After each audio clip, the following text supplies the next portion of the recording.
I'd like to thank the San Bernardino County Board of Supervisors for their support of this program.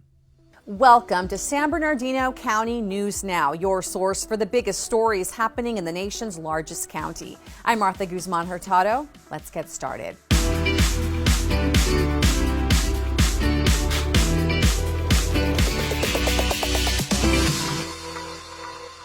Hundreds of volunteers throughout San Bernardino County participated in the annual point-in-time count to provide a snapshot of the county's homeless population. This effort ensures resources are directed where they are needed the most. Let's take a look. The purpose of the homeless point-in-time count is to make sure that the county of San Bernardino and all the cities within our county get a snapshot of how many homeless that we can identify in the county. That becomes very critical when it comes to getting resources to bring back to try to address homelessness in our county. We're out here doing the point-in-time count. Is it okay for us to take a brief survey and ask you a few questions? Homelessness isn't just a homeless issue. It's a crisis of drug addiction, mental health, foster youth, senior citizen, battered women. Homelessness for a youth is different from homelessness for a senior. So we need to make sure we're seeing who's on the streets, who's actually homeless, so that we can put the right resources in place to support them. As much as I hate to see it, I'm compelled to see it because we cannot close our eyes to the face of homelessness.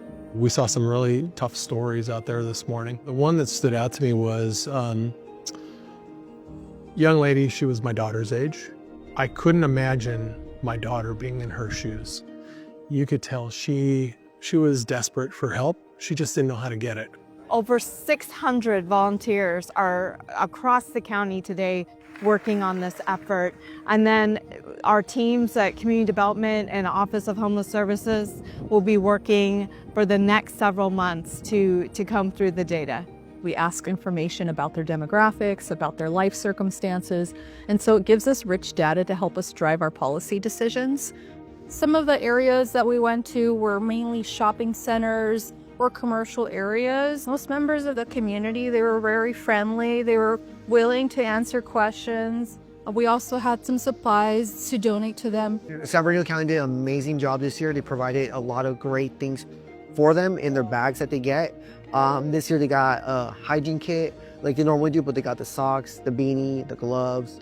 The power bank was the biggest thing, and the flashlight. We are prioritizing veterans and seniors and children. We will continue to evolve in the future to provide better services and have better understanding of what we're dealing with. This point-in-time count belongs to the continuum of care. So the community itself is heavily involved. They have a committee that works with the Office of Homeless Services to make sure that we're not doing just a count that fits what our objectives are, but the objectives of the community as a whole. The better our data is, the better it is for us to create strategic plans throughout the county to go after funding that can help service those individuals.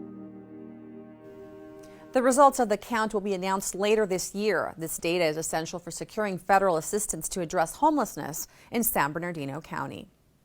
Spanning the county's vast northern region, San Bernardino County's 1st District is represented by Supervisor retired Colonel Paul Cook, who has the floor in this month's District Minute. I'm Supervisor Paul Cook, 1st District Supervisor, and I'm pleased to share some exciting updates from the past month. In early December, I was honored to be sworn in for my 2nd term. Serving this vibrant community has been a privilege, and I'm eager to continue our journey together, tackling new challenges and celebrating our achievements. Thank you for your continued trust. Also in December, we joined the San Bernardino County Sheriff's Department for the unveiling of the Victor Valley Station's state-of-the-art Snowcat, the Blizzard Wizard. After the historic blizzards of 2023, we recognized the need for specialized equipment. Thanks to the board's allocation, this vehicle will be crucial for emergency responses in severe weather conditions, ensuring the safety of both residents and tourists visiting Wrightwood each winter. Lastly, on January 27th, we welcome student board members from the Excelsior Charter School to our district office. This visit was a unique opportunity for them to see government in action, fostering their understanding of public service and leadership. To keep up with the latest 1st District news, go to my website, Follow me on social media and subscribe to my newsletter. Thank you, Supervisor Cook. Did you know that the San Bernardino County's Traffic Division maintains more than 100,000 traffic signs, pavement markings, and guardrails on 2,500 miles of county-maintained roads? Next, we introduce you to the team that manufactures and maintains the signs that guide drivers along those roadways. We have thousands of signs that live in the roadway. Our overall mission is to keep the motoring public safe more than anything. From here to Needles and then going up north to Trona, as far as county maintained roads. We maintain that whole area.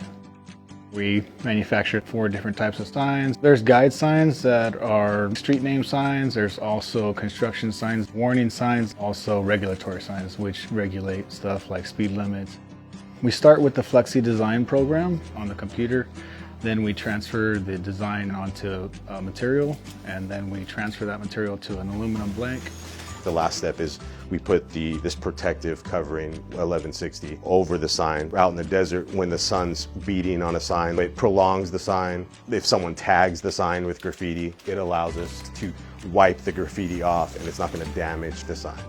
We used to do it by hand, a lot of by hands, just like putting a puzzle, just by letters. Now we do 99% printing. With the HP latex printers, that has like really opened things up as far as like the possibilities of making more custom signs. Instead of sending it to a company, it'll take, weeks, 2 weeks. Right now, we can just do it today and have it ready. Life happens. An accident that takes out a stop sign. These guys have to go out there in windy conditions when it's super hot, 110 degrees out there. They have to be there to replace the sign. There's something special about signs, in my opinion, because signs last longer. I've been able to make the sign on the computer, print it out, make it here on the table, go out in the field and put it in the ground. And then as I'm driving by, I can tell my daughter, I made that. So I think that's pretty cool. The county's sign-making team ensures that every driver and pedestrian have clear, reliable guidance needed to navigate county-maintained roads safely. Now for some upcoming events to mark on your calendar.